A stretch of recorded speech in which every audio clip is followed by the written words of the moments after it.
Welcome to the Soccer Chaplains United podcast, From the Touchline. And now, here's your host, Rev Brad. Well, I am joined by my dear friend, good friend, mentor, coach, chaplain. There's a lot of titles I could use for you, Roger, but Roger Lipe. And Roger recently retired from character coach director for the Ministry Nation of Coaches. It's a ministry to college basketball that works here in North America and primarily in the USA. Since 1994, folks, he has been serving coaches, athletes, competitors in all sorts of levels, professional, university, high school sports, mainly in Southern Illinois. But let me tell you, folks, Roger is not a person that could be held down to a geographical space. He has been all around the world. He's authored a number of books, I think 16, a couple of those translated in Spanish. He's developed curriculum, training sessions. I don't know, how many continents, Roger, have you been on personally to lead sports chaplaincy and training? Oh my gosh. 6. Oh, that is so many. I mean, except for the Penguins on Antarctica, right? Like, do they need? I was going to say they're not playing much sport in Antarctica. Well, welcome, Roger, to the podcast, to the From the Touchline podcast. Thank you so much. And you are a first-time guest, so I am. We have Thank some you. wonderful prizes for you later. Woohoo!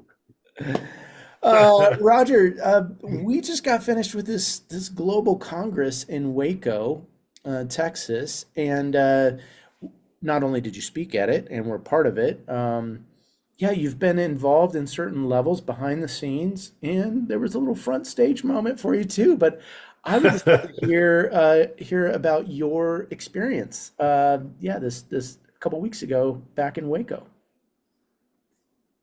Well, it was incredibly needed, just in terms of my own heart and where I was. That Friday of the conference was 5 weeks from my wife's death. And so I had plenty of solitude coming up to that date. And to be with trusted friends and colleagues from around the world was incredibly soul refreshing to me. I needed to be with people. And those people in particular were incredibly good for me. And so that the timing couldn't have been better given all that had happened in the last 6 months. And having helped Paul Putz and John and Cindy White and others kind of help shape it from a couple of years ago and working through that process, it was fun just to see the whole thing roll out and be so great in its quality and the way the people interacted. I was thrilled with every bit of it from start to finish. Roger, you mentioned that the last one was held in Cambridge, UK, in 2022. Have you been to all four, or was this? Yeah, I have. Yeah. And back in 2014, I was with some sports chaplains from Australia, the United Kingdom, Hong Kong, New Zealand. I mean, all over that part of the world. We were in Hong Kong together for a conference and working on some things together. And at that conference, Dr. Andy Parker from England asked me if I would help co-chair the strand on sports chaplaincy. And I was taken aback. I said, Dr. Parker, I don't have the academic credentials to sweep the floor for the Congress. Are you kidding? And he said, no, it doesn't matter because of your experience and blah, blah, blah. I said, well, look, if I don't have to pretend to be someone I am not, I'd be thrilled to participate. And so there in York in 2016, we did that first one, and it was a great start. And I see it growing and developing every 3 years in a really healthy way. To be honest, Roger, I don't remember you in 2016. I don't remember if I knew you in 2016. But probably not. Out of 2016 is when I started to become more involved in the Global Sports Chaplaincy Association with Ross and some of our mutual friends. So maybe that's more where I encounter it'd be funny. We need Facebook to go back and go, "Hey, when did I become friends with this person?" It just feels like a life you've been a lifetime friend. Yeah, so you've seen growth from the early stages of just even developing this to now. What have been some of the key growth points that you've seen that I don't know, you feel really proud about, or you feel like we have come at least a certain way, if not a long way? Yeah.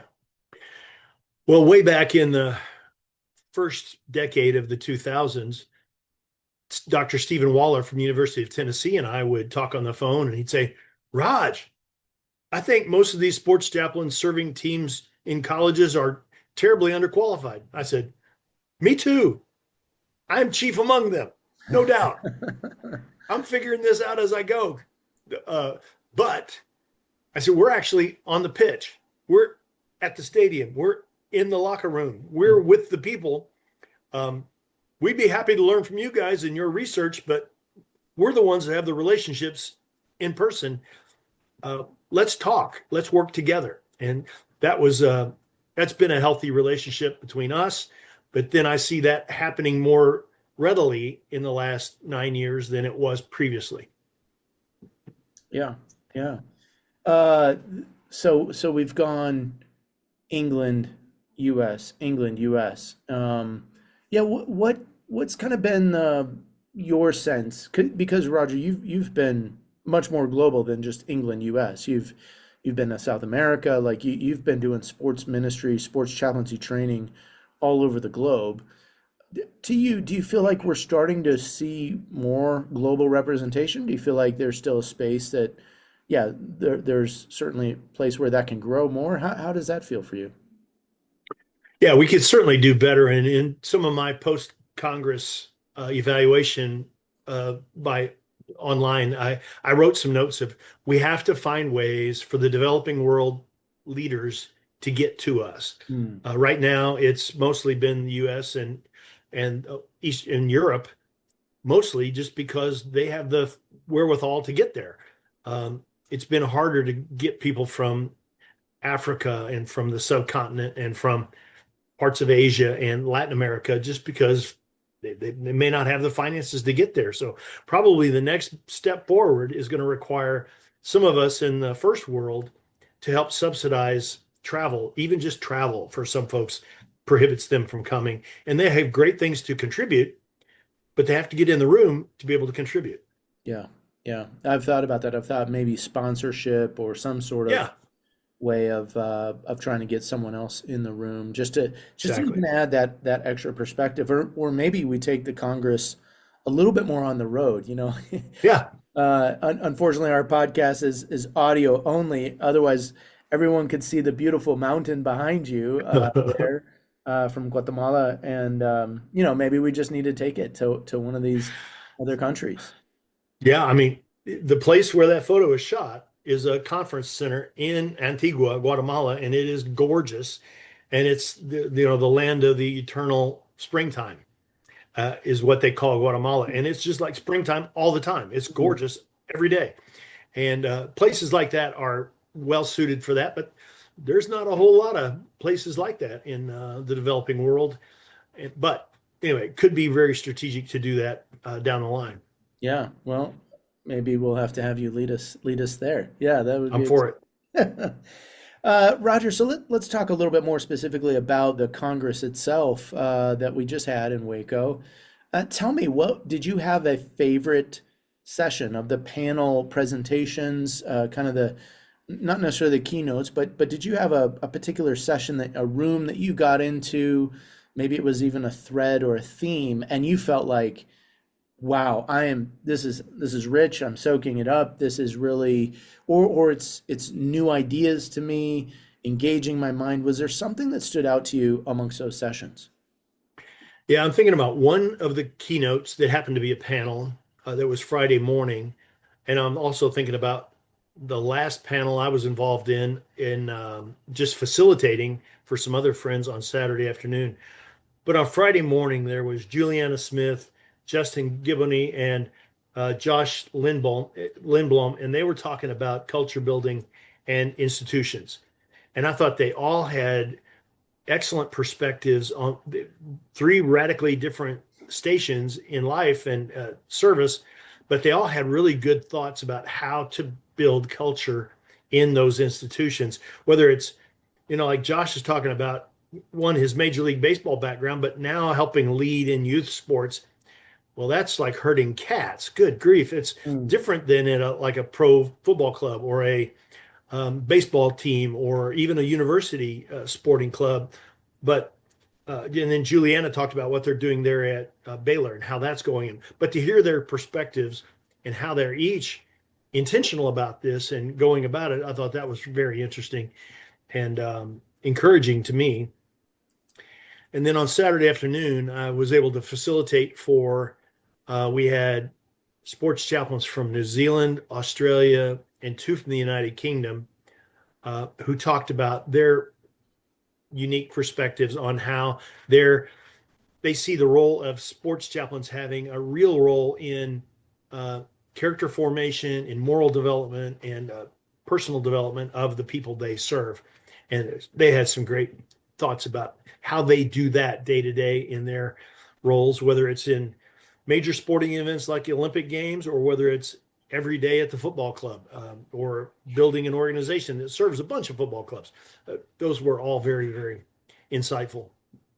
Yeah, I think I missed that session because I was presenting at the same time, and I wasn't too happy with Paul for putting me in this. This is sports chaplaincy. Like, I need to be in there. I need to be doing that. But that's just how full these congresses are usually, is you are having to pick and choose. And I did say to some of the conference organizers, I was like, please, let's record these sessions so that we can, because I know that there's jewels and nuggets and treasure in these other rooms. And I just feel like I have to, like, not guess, but I have to kind of look at the presentation titles and some of the subject matter and go, okay, maybe. And choosing was difficult. Yeah. Oh, the choices were amazingly difficult. And, but that's what makes it such a joy to be part of this.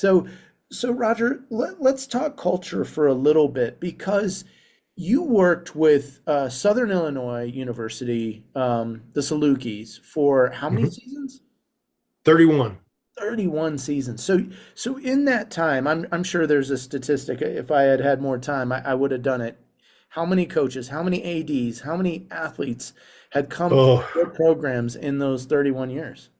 Well, I mean, dozens and dozens of coaches of multiple teams in multiple sports, certainly, but then thousands of players for sure, easily thousands, because 27 of those seasons were college football. And then, so that's 105 every year in turning over. But anyway, so there's lots of that, but trying to find a way to build culture in an ever turning over kind of roster is a difficult thing. And that's why it's so important that a program, a university, a team kind of define its values.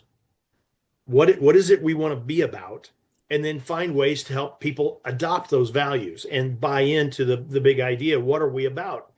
And so that's what from probably 2004 forward, I did a ton of that with every team that I served, helping them. Again, with postmodern thinking players, I'm not going to stand up and do a talk about it. They don't think that way. They don't process that way. So I found more innovative ways to help them, one, grasp what the value is. Two, I see it in their own lives coming into today, then experiencing it among their teammates, and then, projecting it into the future. Okay, if you're going to be a person of integrity, how are you going to do that? You yourself. What does that look like when you're on the basketball floor? What does that look like when you go to class or when you go to your apartment tonight? Or how do you live that out? And just discussion in locker rooms with young men, young women, talking about those kind of things, help them get the big idea and embrace it, largely because when they discovered truth, they owned it better than if the old guy had told them. Sure. Yeah. And that process is messier. It's harder, takes longer, but it's more effective. Yeah. Did you ever find that there was a moment when a coach, let's say, came in and wanted to, bring his sense of culture and it was in conflict with maybe the Ah, institution's culture? never did, thankfully. Okay. I anticipated that happening, Yeah. but thankfully, the coaches with which I worked, they would either say, I haven't really thought about it in those terms. And I say, okay, coach, may I suggest some things? And sometimes that worked. Mm. Other times, I had some coaches were very thoughtful. And they say, give me a week or two to work on this and I'll come back. And we wind up with great, great stuff. But I never really had anybody go like, okay, we got to win at all costs. We're going to cheat, lie, and steal. And no, nobody that said that kind of stuff where I had a moral dilemma to deal with. Sure. Most of Sure. them aspired to something more noble Yeah. when you asked them to do that. Well, and even interesting as you mentioned, right, that the collegiate athlete, the collegiate environment has these very different subcultures that you have to go in between. So Yep. let's think the student athlete has to go, they're an athlete, a particular sport, it's got its own culture, then they go into the classroom, it's got its own culture, they go back home or they're in the dorm or the sort of campus life, if you will, that's got its own culture. And so helping them navigate through that culture, you're needed. Like a chaplain is needed Oh, in those moments. absolutely. And again, they're 18 to 22 for the most part. They don't even know who they are or what they really believe yet. And so they're a work in progress. And so when a guy like me comes in and when I talk about integrity, I'm saying, all right, we need to be the same person all the time, Mm, regardless of what cultural soup we're swimming in.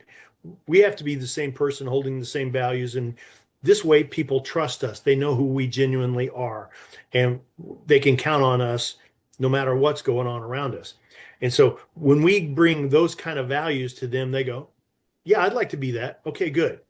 But if you never bring those things up, if you never talk about them, they wind up getting pushed around by those various cultures and they really are adrift.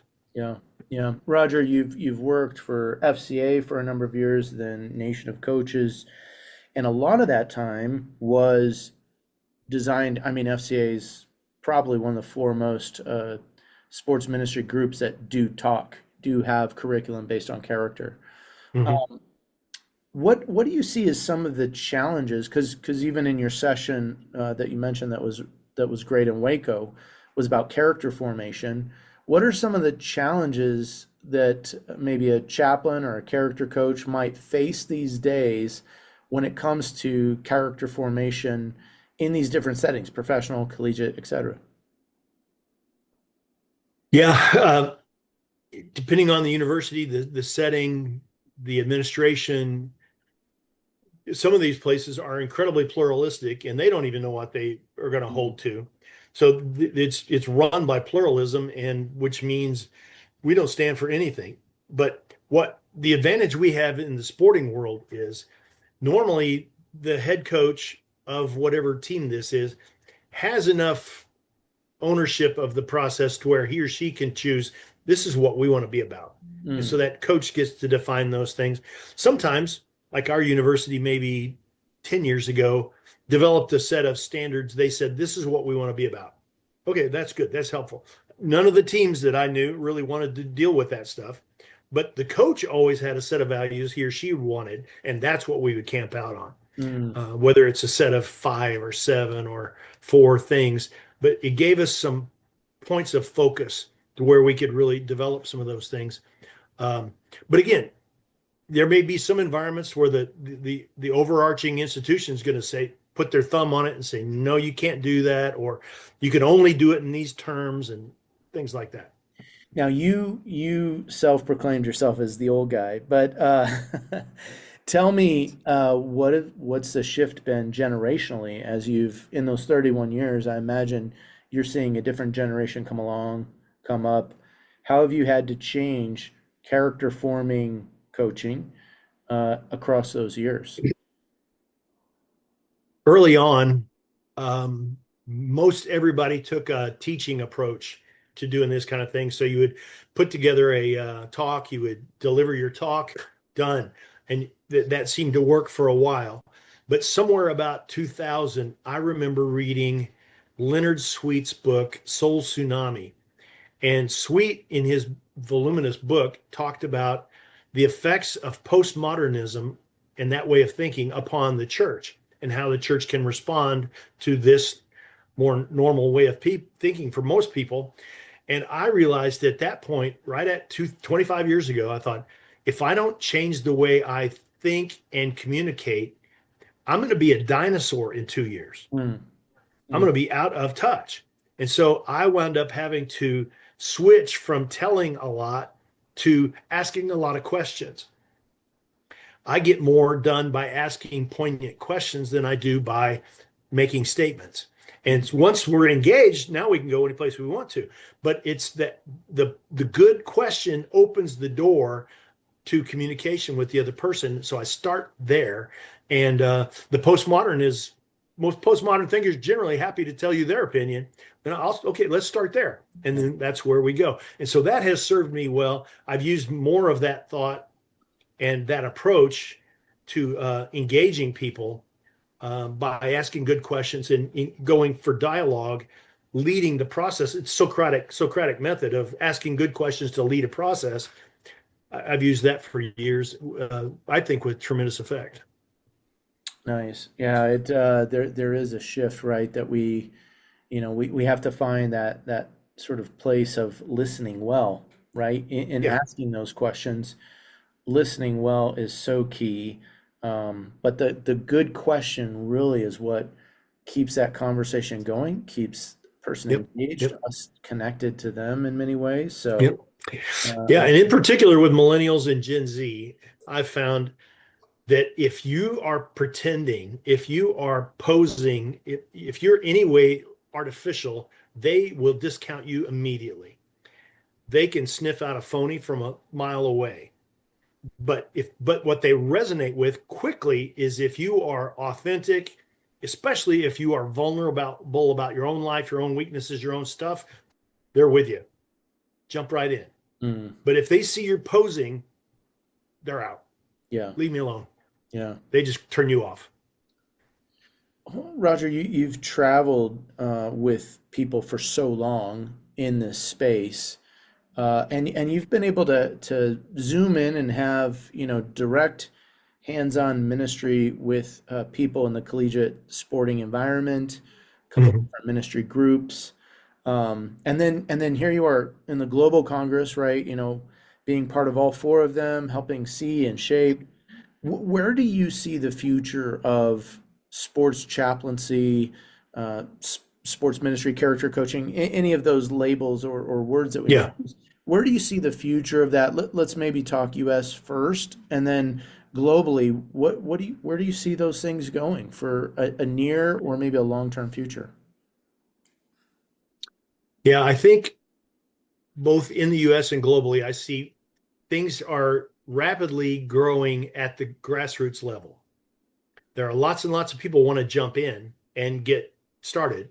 And so a lot of them were like me and had no clue at all and jumped in anyway, 31 years ago, and they just figure it out. Some of them can find some training and jump in with an organization like yours or like FCA or like somebody else, and they can jump in and get some training and go. So I see it growing rapidly at the grassroots level. It's growing more slowly, both in the US and abroad, at the organizational level. In the US in particular, there are more and more groups that are popping up that want to own a particular sport from the sports chaplaincy perspective. Like you guys are doing a great job in soccer in the US, football, but you're just doing that. So you're kind of segmented there. Baseball Chapel's been doing what they do just with professional baseball for decades, and they're really good at it, but that's all they do. These other guys in motorsports, some other guys doing other sports, so it's segmenting out like that. And what's happening is some people are also jumping into grassroots level, but it's slower. It's harder to develop an organization that does that in the U.S. because almost all of the U.S. opportunities come from the bottom up. It's relationship with a coach, relationship with a manager of a club or something that opens the door to you. It's very seldom that, I mean, Roger Goodell is not calling me tomorrow to say, hey, would you provide all the chaplains for the NFL? Nope. Sure. Almost all those things are done at the club level. Coach opens the door, I'm in. And so some of the other sports are like that, where it's still bottom up. In the UK, Australia, others, the head of the Premier League is calling Warren Evans to say, hey, I need chaplains in all these clubs. Can you provide them? And so he has to go. It's a top-down process. So organizationally, it's more difficult. It's going to take longer for those things to grow and develop. At the grassroots, if we who are kind of in this development process of this discipline of ministry, if we do a good job of providing even baseline, simple training for people, if they have a internet connection in Zimbabwe, we could give them some good training and they could start. That's where the greatest hunger is right now, is right at the grassroots level, all over the planet, in places we can't pronounce very well. It's just the way it is. So what do you think is the way forward? Because, for my group, and I think I've got to be open to the criticism. I've had people come to me and they're like, why don't you do chaplaincy for hockey? Because you have the Avs there in Denver. Why don't you do it for the Broncos? Because you have NFL. Why don't you do that? And I learned a long time ago, God's kind of called me to soccer people, soccer culture. There you go. It's a culture I know and understand a little bit better than other sports cultures. But do you think, Roger, that there's a need for more of an overarching sports chaplaincy group or training? Or, in the UK has sports chaplains in the UK, right? So is that needed in the US? Mm-hmm. Needed, yes. Likely, no. Because we're US Americans. Come on, Roger. You're recently retired. I think you can start something. We are fiercely independent people. We don't want anybody besides ourselves to be the expert. We want to be in charge. And so that's what probably hinders that possibility in the US more than anything else, is our stinking independent nature that wants to be in charge all the time. And so to think that folks are going to submit to something like that across all sports, all the baseball guys are going to go, you guys don't understand baseball. You're football dudes. And the soccer guys are going to go, you guys don't get soccer. They're basketball guys. And so that sort of tribalism hurts us in the U.S. and keeps us separated. Some of us who are working around the world, we're trying to figure out a way to build a good platform for this baseline, simple training that's a little broader than one culture, to where it could be adapted locally easily, and to try to deliver that well online, to where we feed that grassroots part of the movement. And then some of us will continue to try to help shape things organizationally as there is a drive for them, as there's a hunger for organizing well. Yeah. Roger, as we talk about chaplaincy, of course, Soccer Chaplains United, we recommend a few of your books to our chaplains. But you're kind. Why don't you highlight a few books or places in your books where you think chaplaincy, because a lot of our audience will be interested in soccer or soccer chaplaincy. I've got a couple on my bookshelf, Front Lines, and a few more training. But what would you say? What are some of your favorites out of your books that you might highlight and go, yeah, this section for me, Frontline, or this section really easy to write, or so practical, soul training here. Like, yeah, what would some of those things be that you would say someone who's an aspiring chaplain read this and they're gonna move in their proficiency or understanding of chaplaincy, any sport? Yeah. Well, I think a book that I did in 2006 was called Transforming Lives in Sport. And it was a very philosophy of ministry kind of approach to it, of here's the big ideas. What makes for good sports chaplaincy is relationships, attitudes, and presence. If you get those things right, you can figure out the tactics and the resources and all that stuff. So that book, I liked it because it came from a philosophy of ministry. And if I'm in South Africa, I can take those same big ideas and apply them where I am and make it work. Frontlines, I designed it totally differently with lots of stories in it and lots of examples of uh, situations that happen regularly in sporting environment. So coach got fired. How do I walk into that situation? Mm. Or new coach just got hired. How do I make that first introduction? Or we're going to the emergency room today to deal with Johnny's blown up ACL. How do we handle that? Or just any number of things. That one's very, very practical. And how do we start a season well? How do we finish a season well? All that kind of very practical, uh, almost a reference book approach to things in front lines. In soul training, I was just trying to find a way to provide a simple platform for coaching the faith of elite sports people. They are not normal. No. No. And if you can come in their world through this little narrow slot that they can give you, you can serve really, really well, and they can grow very, very rapidly. If you can't come in that narrow slot, it's going to be really hard. And so that book was built for, if you can do these 7 things, it will open the door for you to be able to do whatever your favorite style of discipleship or growth of Christian disciplines is. Don't care which one you use, but give them something that has enough structure to lead them down a path of growth and development. So that's what I think is important about soul training, and because it just helps people. Not everybody knows those things about elite sports people. They have a window of time that is incredibly small. Yeah. So I have to fit their schedule, not expect them to come to my schedule. No. It's 5:30 in the morning. That when you can meet, I'll be there.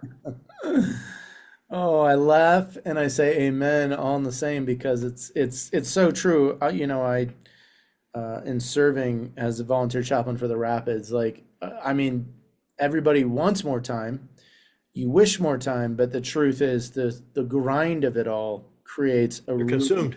Yeah, and part of that's the burden for me has been typically people are training, traveling, or playing when we're worshiping, and so for me as a Christian person, like a follower of Jesus, just it doesn't fit within the 9 o'clock worship hour that we have here in the U.S. So bringing Jesus to them, or being Jesus to them, is Exactly. Oh, yeah. Roger, you mentioned that part of the beauty of Waco, the Congress, were the right, the people, the relationships, old familiar faces and friends from across the pond and around the world. What I won't steal that if that's your thing, but what is the takeaway from this latest Congress? What are you you already said it was really rich, and thank you too for sharing, 5 weeks on from Sharon, your wife, of how many years were you guys married? We were married 50 years and 7 days. 50 years and 7 days. Oh, what a blessing. What a blessing. And that to have this Congress come on the heels of that, of losing her. Yeah, but what were some of the takeaways for you? What you go and this is what Waco, the Congress, was for you.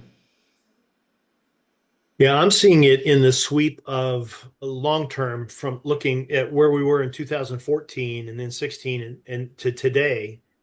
The gap that Dr. Waller and I would discuss between academia and the sports ministry practitioner world is narrowing significantly.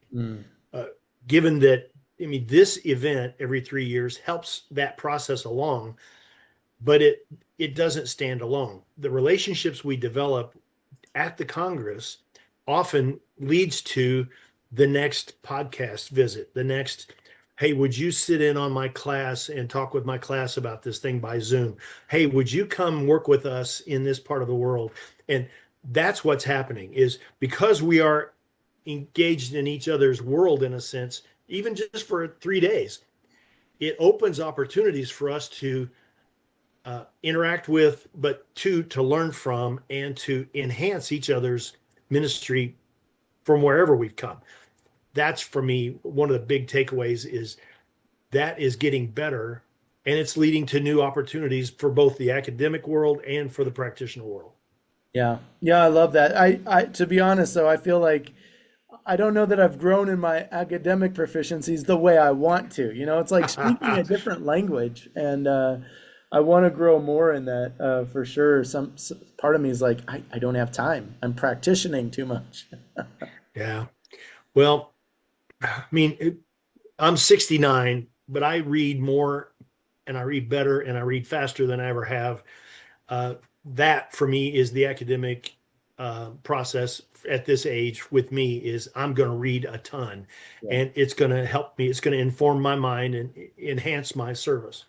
Yeah, I need to do more reading. I'll be the first to admit and confess that. I need to just set aside better time for reading. So, well, thank you for that, Roger. Appreciate that. And the next Congress is Vancouver, BC, 2028 in October. I'm thinking Yep. that Major League Soccer is going to have their schedule changed by then, so we may be taking in a game at some point, going That would be fun. to this Congress. What as you look ahead, I don't know if you're involved in any planning, and of course, don't need to give away Not any yet. secrets away here, but Yep. yeah, what do you look forward to in Vancouver? From what I see, more of the same. But I think by being on the west coast of the North American continent, I think what this will do is it will make it easier for Asia to get to us. Mm, I think that's a plus. Um, I think it'll make it more difficult for Europe to get to us, but Asia will be a little more accessible, and I think that's a really good thing. And I think it may draw out more of the Canadian sports ministry community that most of us don't even see or aren't even aware of. Some of the folks that work in ice hockey and other sports like that may be more amenable to being there than they have in the past. nice, nice. Oh, I'm looking forward to that. All right. Well, Roger, we've come to this point in the show that we play this game. I love to play this game called Crosses with Rev. And so, most of the listeners will be familiar with this game, but just to give you an idea, and you've been out on a soccer field before, so Oh yeah, know that you have some of your wing play and people running down the sidelines, and they serve the ball in, and the person's job is just score the goal. put So it in the net. that's kind of the imagery to kind of provide. There's two kinds of questions here. There's an either or. So I might ask you, do you like bananas or apples? And it's just the gut first thing, just hopefully there's a right answer. Or sometimes we go back and someone's like, I don't know why I answered that. But so it's just a gut response. Then there's the Sure. short answer. And I'll say a question like, my favorite ice cream is, and it's not my favorite, it's your favorite. You're just completing the sentence. If there's anything Deal. that's too difficult, you feel like, oh, Brad's put me in a quandary. I'm like, Waller or Parker, like either or. And it's like, well, I can't choose between those two. I love them both. Then you can say pass and you don't get any points. Or you can say something, but you only get a minute for this. And All so right, the quicker you go, the better for you, the more points. I'm ready. Our current leaderboard is at like 26 points, and the short answer ones are like 3. So I've got about 20 questions here, Sweet. and we'll see how many you get through. A couple other things. If I will wait till the first question is finished to start the timer. I've got a little 1-minute timer here, and then if you begin, I've finished the question before the timer's out, and you still get a chance to answer it. It's kind of like we call it extra Okay. time or injury time in soccer. So there may be a buzzer, but as long as the ball's in the air, right? You get to go for it. So Got it. let me say I've got a few other conditions for you specifically. So because you're bilingual, or to a certain degree, if I say football, I mean American football. Most of my other Okay. folks, I mean soccer. If I say football, you know what I mean? Football. I'm meaning soccer. See. So there might be a question in there Claro. differentiates those two things. Yeah, and I think that's it. Any other Que bueno. questions? Any other questions? No, you're good? No, soy We're good to listo. go? Okay. First question, and then I'll start the timer. Left-footed or right-footed? Right-footed. My favorite soccer team is St. Louis. football or football? Football. FCA or Nation of Coaches? Neither. Spanish or English? Espanol. Illinois or Missouri? Missouri. Coke or Pepsi? Coke Zero. Dribble or pass or shoot? Shoot. My favorite post-game meal is Jimmy John's. Heart of a Champion or Competitor's Book of Prayer? Heart of a Champion. Basketball or football? Football. Window or aisle? Aisle. Beckham or Messi? Messi. Bus, train, or plane? Plane. Coffee or tea? Coffee. My favorite comedian is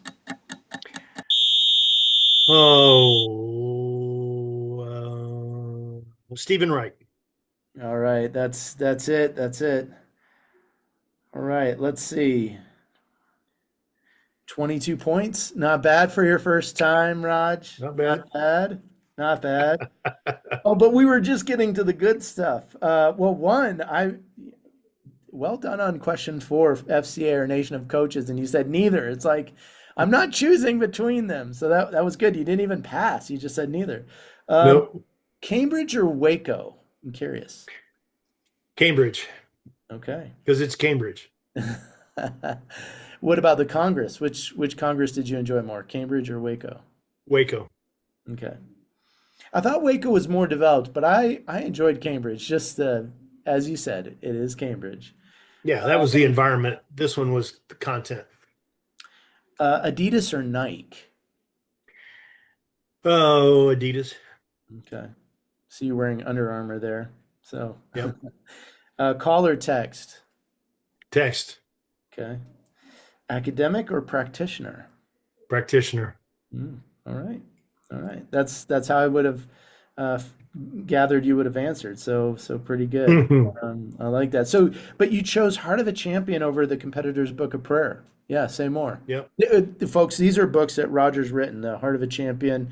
You can check them out. They're on Amazon. They're also for sale, I believe, through Cross Training. Yeah. Yeah. And Amazon. And Heart of a Champion was developed across 12 years. Mm. And so there's a compilation of 12 years of things I wrote to teams at the university, and it's all smashed into one. Heart of the Competitor's Book of Prayer I wrote in 9 months in my phone. Okay. And so it was two different processes, and I just have much more invested in the Heart of a Champion. Yeah. Yeah. So you're more of an aisle person too. Say more there. If I want to get them to go to the bathroom, I don't have to climb over people. I'm with you on that. I am with you on that. Those longer flights, for sure, for sure. Awesome. Well, Raj, thank you so much for just taking the time to be on the podcast today, for sharing your wisdom, your insights.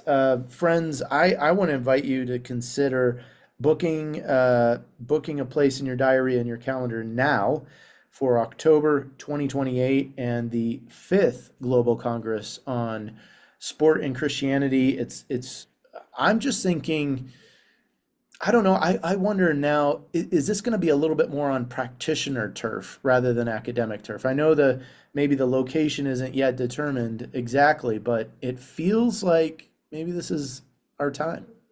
I think you're right, primarily because the host is athletes and action staff. Yeah. It's not an academic at a university. And so I think that is going to lean that direction for sure. It's funny because I think I mentioned in the panel late on Saturday that back in 2006, 2007, the only guy on the planet talking about identity, and in particular performance-based identity, was John Ashley Null. Mm-hmm. Now everybody's talking about it. Yeah. And so my point is, at this Congress, sometimes the trends, both from the academic world and from the practitioner world, are just starting to rise at these Congresses, and they wind up getting to their apex in the next several years. So you get a preview of what's coming in that sports ministry world from both sides by being at this Congress. Yeah. Oh, I love that. And who knows, we may have another award winner. Do you want to talk at all about the award that you won at this conference? Not really. I'm almost embarrassed, but happen to have it right here in front of me. I was stunned. The Sport.Faith.Life guys from Michigan, we had been talking about this for, I don't know, a year probably, and people were talking about what's the nomination process, who's going to do the choosing and all that. And all through the Congress, I'm going, okay, it's probably going to be this guy from the United Kingdom, or this guy helped put the first one together, or this guy is like emblematic of this whole thing. And so I was thinking, oh, this is going to be great. And all of a sudden they're introducing the thing, and then they start talking about a person, and I'm like, oh crap, that's me. I was stunned. They said, would you like to say something? I said, no, I would rather not. I would stumble all over myself. So stunned, but incredibly gratified to have been even thought of. Was remarkable. Yeah. Well, congratulations. Yeah, that's Sport.Faith.Life. It's a kind of like a lifetime achievement award, right? Just in this case, yes. Yeah.